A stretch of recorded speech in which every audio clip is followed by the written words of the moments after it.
మీరెప్పుడైనా అనుకున్నారా? ఏంటి నా పంది ఎంత తిన్నా కూడా అసలు గ్రోతే లేదు. వెయిటే రావటం లేదు. అండ్ ఫీడ్‌కి ఇంత అమౌంట్ అవుతుంది కానీ అస్సలు గ్రోత్ లేదని.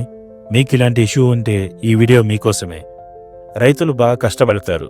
బట్ చిన్న చిన్న మిస్టేక్ చేస్తారు. ఆ మిస్టేక్ వలన పెద్ద లాస్ వస్తుంది. పంది గ్రోత్ ఎందుకు అవ్వటం లేదు? మనం ఏం మిస్టేక్ చేస్తున్నాం? దానికి సొల్యూషన్ కావాలంటే ఈ వీడియో లాస్ట్ వరకు చూడండి. ఫస్ట్ కరెక్ట్ ఫీడ్ ఇవ్వకపోవడం. పందులకి వయసు ప్రకారం ఫీడ్ ఇవ్వాలి. చాలామంది ఫీడ్ అంటే ఏముందిలే, ఫీడ్ నార్మల్ ఫీడే కదా అనుకుంటారు. పిగ్లెట్స్ ఏమేమి తింటాయిలే, అన్నిటికీ ఒకటే ఫీడ్ వేద్దామని అనుకుంటారు. బట్ అలా చేయకూడదు. ఫీడ్ 3 రకాలు ఉంటాయి: piglet, grower and finisher feed. Piglet ఫీడ్లో 18-22% హై ప్రోటీన్ ఉండాలి. గ్రోయర్ ఫీడ్లో 16-18% మీడియం ప్రోటీన్ ఉండాలి. ఫినిషర్ ఫీడ్లో 14-16% లోయర్ ప్రోటీన్ ఉండాలి. అంతేకాని మన పిగ్లెట్స్ తింటున్నాయి కదా అని పిగ్లెట్స్కి, గ్రోయర్కి అండ్ ఫినిషర్కి ఒకటే ఫీడ్ ఇవ్వకూడదు. సెకండ్ వన్, తక్కువ ఫీడ్ ఇవ్వడం. డబ్బులు సేవ్ చేయాలని కొందరు ఫార్మర్స్ తక్కువ ఫీడ్ ఇస్తారు. దీనివలన పంది తింటుంది కానీ వెయిట్ సరిగ్గా పెరగదు అండ్ వీక్ అవుతుంది. పందికి సరిపోయేంత ఫీడ్ ఇవ్వాలి. ఏ పంది ఎంత ఫీడ్ ఇవ్వాలి అనేది వీడియో ఇక్కడ లింక్ చేసా చూడండి. థర్డ్, షెడ్ సరిగ్గా లేకపోవడం.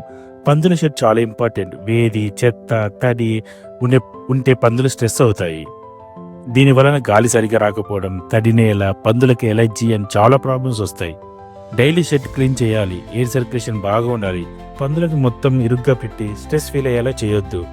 ఫోర్త్ వన్, పందికి మంచి నీళ్ళు పట్టించుకోవడం. ఇది చాలా పెద్ద ప్రాబ్లం. చాలామంది ఫార్మర్స్ ఫీడ్ మీద కాన్సన్ట్రేట్ చేస్తారు కానీ ఎలాంటి నీళ్ళు ఇస్తున్నామని అనేది ఆలోచించారు. పంది నీళ్లు బాగా తాగుతుంది, దానివల్ల బాగా డైజెస్ట్ అవుతుంది. మీరు మంచి నీళ్ళు ఇవ్వకుండా ఉంటే గ్రోత్ సరిగ్గా రాదు. వాటర్ ట్యాంక్స్ కనీసం మంత్లీ ఒకసారైనా క్లీన్ చేయండి. వాటర్లో యాంటీబయాటిక్ పౌడర్స్ కలపండి. ఎప్పుడు పందికి సరిపోయేంత వాటర్ ఉండేలా చూసుకోండి. Fifth, deworming. ఇది చాలా అంటే చాలా డేంజర్. డీవార్మింగ్ చేయకపోతే పంది తినే ఫీడ్ మొత్తం లోపల వామ్స్ తింటాయి. పందికి కావాల్సిన న్యూట్రిషన్ ఫుడ్ లోపల వామ్స్ తింటాయి. దీనివలన పందిలో అస్సలు గ్రోత్ ఉండదు అండ్ వీక్ అయిపోతాయి. డయేరియా అటువంటి సమస్యలు వస్తాయి. డీవార్మింగ్ పిగ్లెట్స్కి డే 10th అండ్ డే 35 చేయాలి. గ్రోయర్ అండ్ ఫినిషర్స్కి ఎవ్రీ 2 monthsకి చేయాలి. డీవార్మింగ్ ఎలా చేయాలనేది వీడియో ఇక్కడ లింక్ చేసా చూడండి. 6th, వ్యాక్సినేషన్ పట్టించుకోకపోవడం. మనం పందుల్ని డైలీ చెక్ చేసుకోవాలి. పందులకు సడన్ గా ప్రాబ్లమ్స్ వస్తాయి. అందుకే మనం డైలీ చెక్ చేసుకోవాలి, వ్యాక్సిన్స్ ఇవ్వాలి. చిన్న ప్రాబ్లం వల్ల పంది వెంటనే సిక్ అవుతుంది. FMD, swine fever vaccines compulsory ఇవ్వాలి. దీని వలన వైరస్ రాకుండా చేసుకోవచ్చు. ఏ ప్రాపర్టీస్కి ఏ వ్యాక్సిన్ ఇవ్వాలనేది వీడియో ఇక్కడ లింక్ చేసా చూడండి. 7th, మంచి బ్రీడ్ తీసుకోకపోవడం. కొన్ని పందులు పుట్టేటప్పుడు వీక్గా పుడతాయి. అలాంటి పందుల్ని బ్రీడ్గా యూజ్ చేస్తే దానికి వచ్చే పిగ్లెట్స్ అన్ని వీక్గా ఉంటాయి.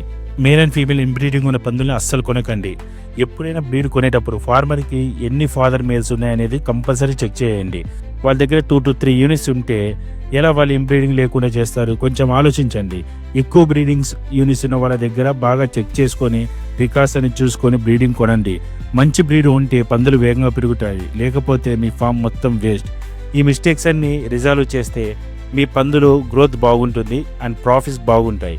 ఈ వీడియో మీకు యూస్ఫుల్గా ఉంటే ప్లీజ్ లైక్ చేయండి అండ్ ఈ వీడియోను పిగ్ ఫార్మర్స్ అందరికీ షేర్ చేయండి. మీరు ఎలాంటి మిస్టేక్ చేస్తున్నారో కమెంట్ చేయండి.